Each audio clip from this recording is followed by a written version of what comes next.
চাচা, সবাই তো অপেক্ষা করতেছে, তারা কই? কথা হয় না আপনার লাগে? ফোন দিছিলাম, রিং হয়ে হয়ে কেটে গেল, কেউ বললো না। আবার যখন দিলাম তখন কয় বন্ধ। ওই যে ঘটক সাহেব আসছে। ঘটক সাহেব কি ব্যাপার? ওরা তো এখনো আইলো না। আসার কোনো রাস্তা রাখছো? আমি মুখে তো চুলকেটে লাগাই দিচ্ছ মিয়া। চুলকানি মানে? আমি আবার কি করছি? এটা তুমি না, তোমার মাইয়া। তোমার মায়ের রেজিকাও কি কি করছে? সি সি সি সি, মুখে আনতে লজ্জা করতেছে, একেবারে মান সম্মান ডুবাই ফেলাইছে তোমার। এই জন্য কি আমি তোরে বড় করছি? এইরকম একটা নোংরা কাম তুই করতে পারলি? এইভাবে আমার তুই মানুষের কাছে ছোট করলি? তোর লগে হ্যাগো পোলার আর বিয়া দিব না। সালমান নাকি মনে করছে? কি করছিস সালমানের লগে? তুই কি করছিস? তোমারে না অনেক সুন্দর লাগতেছে আজকে, একদম পরীর মতো। কি করো? আশেপাশে লোকজন আছে, ছাড়ো। আমি তো ছাড়বো না, তোমারে দেখো। 2 দিন পর তো আমাদের এমনি বিয়ে হবে, আমরা একসাথে কিছুক্ষণ থাকি। বাড়িতে অনেক কাজ, যাও। বিয়ের জন্য আমার মেয়ের হলুদের কাজটাও সম্পূর্ণ কর। শুধু তাই না, আমার মাইয়ার বিয়ার জন্য সকল প্রস্তুতিও আমি নিয়ে ফেলাইছি। এখন নাকি ওই পোলা আইব না, আমার মাইয়ারে বিয়া করবো না। শুধুমাত্র ওই পোলার লগে প্রেমের সম্পর্কে জড়াই গেছিল দেখা আমি এই বিয়েতে রাজি হয়েছি। নাহলে জিন্দিগি তো ওই পোলার লগে আমার মাইয়ার বিয়া দিতাম না। এখন আপনার এখন এমতো অবস্থায় যদি আমার মাইয়ার বিয়াটা ভেঙে যায়, আমি আর কখনো আমার মাইয়ার বিয়া দিতে পারবো? ওই হারামজাদা পোলা আমার মাইয়ার ক্ষতি তো করলোই, আমার মান সম্মান নিয়েও সিনিমিনি খেলছে। এইটার আমি একটা উচিত শিক্ষা চাই, উচিত বিচার চাই।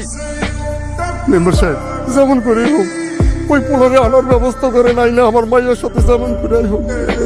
দেখেন, আমার পোলা যেটা ভালো মনে করছে করছে। এই মেয়ে একদম বাজে কথা বলবেন না। আপনার পোলা যা ভালো মনে করছে তাই করছে না? আপনার পোলা যদি ভালো মনে করে করতো তাহলে আমার মাইয়ারে নষ্ট করতো। আপনার মায়ের নষ্ট আবার কি বাকি আছে কোনো? অনেক আগেই তো নষ্ট হয়ে গেছে, এখন নষ্ট করবো কেটা?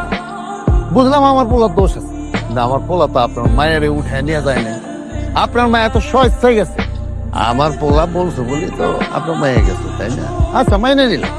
আর কোনো পোলার সাথে যে আপনার মায়া যায় নাই, এইটা কেমনি বিশ্বাস করো? মুখ সামনে কথা কবি তুই। যে মায়া বিয়ের আগে সবকিছু দিয়ে দেয়, তারা কি ঘরে নেয়? আমার পোলা ঠিক কাম করছে, বুঝদার কাম করছে। আমি কইলাম তোরে মাইরা ফেলামু। এক হাতে কোনোদিন তালি বাজে না। দুজনের সম্মতিতে এই ঘটনাটা ঘটছে। পোলার এখানে একটু বেশি দোষ, মায়ের একটু এখানে কম দোষ। দেখেন, আমার জোয়ান পোলা একটু দোষ করে হলাইছে, এই বয়সে পোলাপানটা একটু দোষ করতেই পারে, কিন্তু তাই বলে তো আমি পোলারে ফেলাই দিতে পারবো না। আবার কোনো ঝামেলা তো আমি জড়াইতে রাজি না। তাই বলতেছি যে আমি আপনার 50,000 টাকা দিয়ে দিতেছি, আপনার মেয়ের একটা বিয়ে দিয়ে দেন। আর এই বিষয়টা এখানেই ধামাচাপা দিয়ে দেন। আর এইটা নিয়ে যদি বাড়াবাড়ি করি তাহলে তো গ্রামের লোকজন জেনে ফেলবো, তাহলে আপনারা বিপদে আরো পড়বেন, আমাকে চাই বেশি। আর আমার কি হইবো? আর আমার পোলারই বা কি হইবো? পোলা হয়তো 2-3 দিন জেল খাটবো, তারপর টাকা পয়সা দিয়ে তারা ছুটে নিয়ে আসবো, দিয়ে দেবো তার। কিন্তু আপনার মেয়ের ঘটনাটা যদি সারা গ্রামে উইটে যায়, আপনি কি আপনার মেয়ের বিয়ে দিতে পারবেন? জীবনে আপনার মেয়ের বিয়ে দিতে পারবেন না। যদি ওই খেললাইকে আমার মুখে আগুন দিদি তুই, হ্যাঁ? তার আগে তুই মরে যেতে পারলি না? ওই তার আগে তুই মরে যেতে পারলি না? এই ঘটনা জানাজানি হইলে তোরে আর কেউ বিয়ে করবো? হ্যাঁ, কেডাই তোরে বিয়ে করবো? কেডা কেডা তোরে বিয়ে করবো? আমি করুন বিয়া।